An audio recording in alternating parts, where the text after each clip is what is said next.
So what I'm super interested in when the numerology side of it is I feel like a lot of software developers, coders, people have an ideology in their head. Whatever they connect with most is where they lean.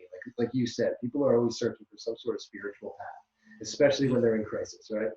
And I find that a lot of the people in the technology world are more leaning with Elon Musk towards like the whole what's it called? I just said it this afternoon. The simulation theory, the matrix.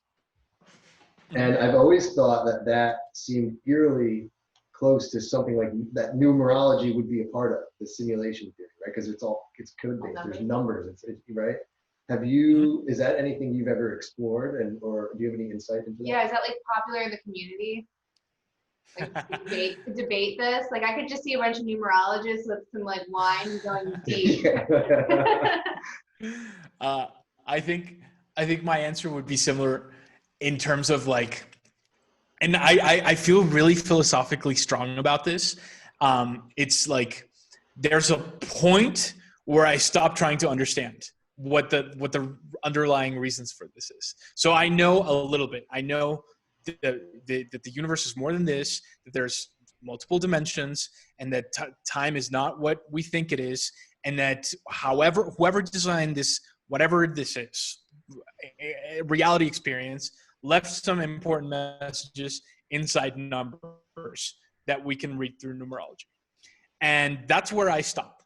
Because philosophically, I feel like what is happening in this dimension, like the trials I go in building my business, or in my love relationships, or in my friendships, or with my family, are what this period of my soul story is about.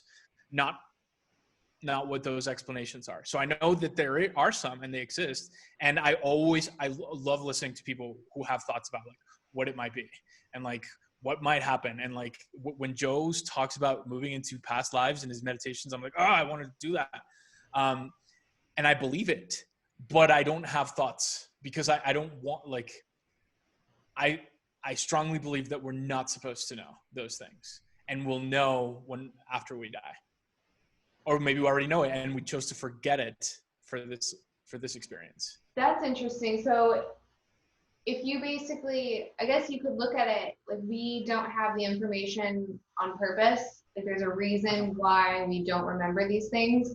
So if that's the case, like, would you just say it's like ill-advised for these people that make it like they're, because I've met some people that almost spend more time trying to find out about past lives than working on like what's going on now. And that to me seems like a little bit out of whack, because like you're supposed to be focusing here and now, like this is your purpose, whether you believe in past lives or not, but they just like refuse to accept where they are, and they're too focused on where they want to be. Yeah, right? Yeah. I think you're right. I think having this curiosity about what the answers might be, or about what your past lives might be, is completely healthy.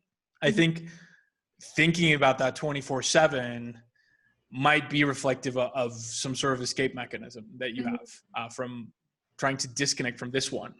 If it's 24/7, but if it's just a passion that you have, and like me with numerology, like you want to explore this subject, but you're still present in other sides of your life, then I don't think it's bad. And I don't think it's bad for people to have theories about the simulation theory either. I'm just explaining why I don't have thoughts about it, because personally, I don't feel like any human, or maybe they can, but I don't feel like any human can explain it with 100% accuracy, or know it with 100% accuracy.